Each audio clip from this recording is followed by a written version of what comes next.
ये फे है, फे उर्दू के अंदर। हिंदी के अंदर हमने लिख दिया, क्या पढ़ा जाएगा? फे, फे पढ़ा जाएगा। और अगर हमें हिंदी वाला पढ़ना है तो फे फल ये होता है। और उसके बाद अंग्रेजी के अंदर इसके लिए एफ आता है। एफ अगर हम लिखेंगे तो फा की अदायगी होगी। इसी तरह फे लिखेंगे हिंदी में तो फा की अदायगी होगी। इसी तरह अगर हम फे बोलेंगे तो ये काम करता है फा का, जैसे फायदा, फलक, फलक। इसी तरह इसके बाद आता कौफ, कौफ। इसको थोड़ा हलक से निकालेंगे, गले से निकालेंगे इसको। और हिंदी के अंदर कै आता है। कै के अंदर एक अंक की बिंदी लगानी पड़ती है, एक नुक्ता लगाना पड़ता है कै के नीचे, तब वो क का काम करता है। क यानी हलक से निकालना, बड़ा कौफ, कौफ। और अंग्रेजी के अंदर आता है क़ीव, क़ीव। इसके बाद आता है काफ, छोटा काफ आता है, इसको ऊपर से निकालना ज़बान से। इसके लिए हिंदी में क्या आता है और अंग्रेजी के अंदर भी क्या आता है। काम ये करता है क्या? काफ का, जैसा काम। इसी तरह गे, गे पढ़ा जाता है लेकिन काम करता है गा का, जैसे ये लिख दिया गाफ। हिंदी के अंदर गे गमला, और अंग्रेजी में जी इसके लिए आता है, जी।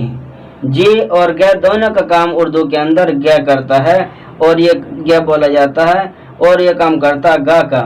इसी तरह लाम, ये लाम है।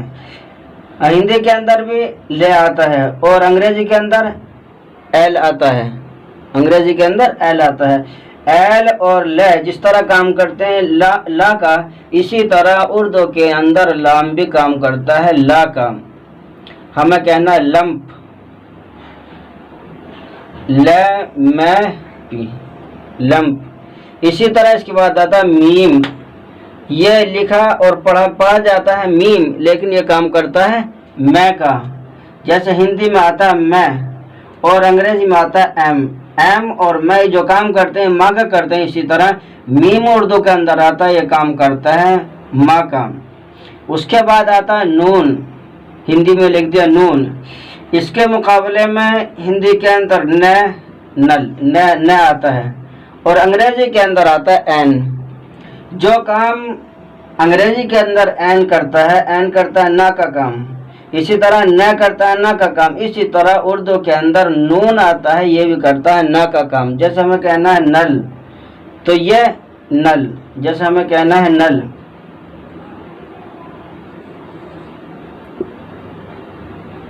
तो नल। इसी तरह इसके बाद आता है वाव, वाव। जब ये वाव पढ़ा जाता है लेकिन ये काम करता है वाह का, जैसे हिंदी के अंदर आता वह, ये वाली जिसके बीच के अंदर वो निशान नहीं होता। एक होती है इस तरह,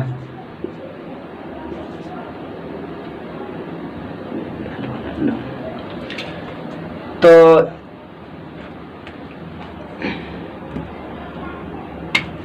एक आती है इस तरह की, ये आती है, तो ये ब है, ये वाह है, वाह हिंदी के अंदर। इसी तरह अंग्रेजी के अंदर डब्लू आती है, डब्लू वाह का काम करता है। इसी तरह वाह, वाव भी वाह का काम करता है। उसके बाद आती है हे, ये छोटी है बोली जाती है इसके मुकाबले में, छोटी है। ये हिंदी के अंदर है का काम करती है, जैसे है। इसी तरह इसके मुकाबले में अंग्रेजी के अंदर एच, एच जो काम करता है जो काम करता है वही है करती है काम करती है। इसके बाद आती है दो चश्मे वाली है, ये भी है का काम करती है, लेकिन इसके मुकाबले में बड़ी होती है, इसके मुकाबले में बड़ी कहलाती है। जो है और एच का काम है वही है का काम है काम करती है हा का। उसके बाद आता है हमजा, हमजा काम करता है आ का, जैसे हिंदी के अंदर आ काम करता है और अंग्रेजी के अंदर ए काम करता है आ का, इसी तरह हमजा भी आ का काम करता है। उसके बाद आती है या, ये। इसके बाद आती है ये, छोटी, इसके मुकाबले में छोटी कहलाती है। जिस तरह हिंदी के अंदर या काम करती है और अंग्रेजी के अंदर वाई काम करती है, वही काम उर्दू के अंदर ये करती है। जैसे हमें लिखना है यस,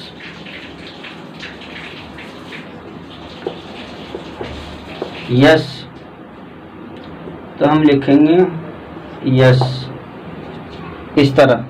उसके बाद आती है बड़ी, ये भी ये का काम करती है, हिंदी में करती है। इसी तरह अंग्रेजी के अंदर यहाँ बदल जाती है, अंग्रेजी के अंदर एक ई का काम करती है।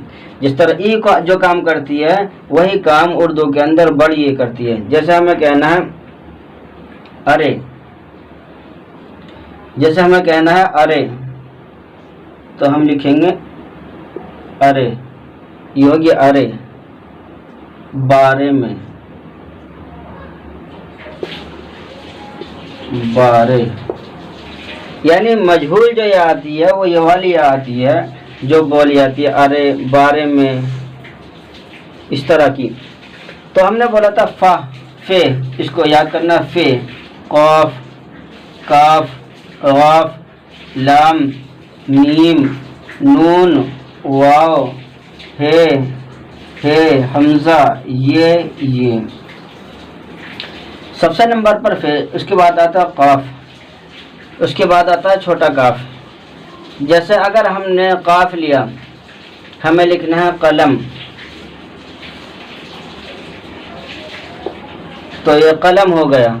इसी तरह अगर हमने ये इस तरह लिख दिया कलम, तो ये भी कलम हो जाएगा, लेकिन असल ये होता काफ, बड़ा काफ, कलम से लिखा जाता। इसी तरह ये है काफ, ये काफ यहाँ काम नहीं करने का, बल्कि ये बड़ा वाला काफ काम करेगा। इसी तरह काफ है, हमें लिखना है काम, अगर हम यहाँ लिख दे इस तरह काम, तो ठीक नहीं होने का, बल्कि हुरूफ की अदायगी सही नहीं होगी और गलत समझा जाएगा। जब लफ्ज़ गलत होता है, अल्फाज गलत लिखे जाते हैं, तो वो लफ्ज़ भी गलत ही पढ़ा जाता है। इसी तरह वाव, ये क्या काम करता है, वाह का काम करता है। जैसे डब्लू, हमें लिखना है वसीम,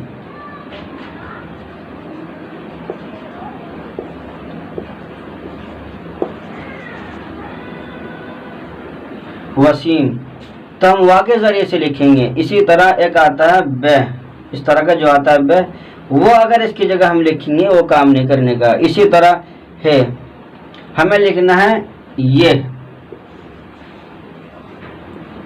हो गई ये। इसी तरह हमें लिखना है उर्दू में ये बन जाती है। और अगर ये वाली है लानी है तो हमें लिखना पड़ेगा, जैसे हमें अभी लिखना है, तो अभी के अंदर 4 हर्फ हैं, अलिफ, बे, हे, या। इन चारों को हरूफ को मिलाकर बनता है अभी। जैसे अभी ये हो गया, अभी ये हुआ, अभी हो गया। तो इस लफ्ज को दूसरे लफ्ज के साथ जो मिलाकर पढ़ते हैं वो लफ्ज बदल जाता है। जैसे बा के साथ हमने इस बे के साथ मिलाया तो ये हो गया अभी, जिम के साथ मिलाएंगे तो झ हो जाएगा, झ, जिस तरह हम लिखते हैं झ, ये। इसी तरह इस लफ्ज को दूसरे लफ्ज के साथ जब मिलाते हैं तो ये लफ्ज जो है अपने असल माने से निकलकर दूसरे लफ्ज को भी बदल देता है और वो अपनी असलियत से निकल जाता है। जैसे ये बा था लेकिन भय बन गया। इसी तरह पे आ जाए, हमें लिखना फिर, पे हे रे, हमें लिखना फिर, तो ये होगा, इस तरह पढ़ जाएगा फिर, ये इस तरह पढ़ा जाएगा फिर। तो इन लफ्ज़ों को बिना देखे याद करना है। फे, काफ, काफ, वाफ, लाम, मीम, नून, वाव, हे, हमजा, ये सारे हरूफ को जो अलिफ से लेकर या तक आते हैं सबको हरूफ को बिना देखे याद करना है। अब उसके बाद हमें अगर कुछ लिखना है, किस तरह लिखना है, ये हम कल आइंदा अगले वीडियो के अंदर बताएंगे। हमारी आज की वीडियो कैसी लगी ये कमेंट में लिखकर बताएं। हमारे चैनल को सब्सक्राइब करें और लाइक भी करें।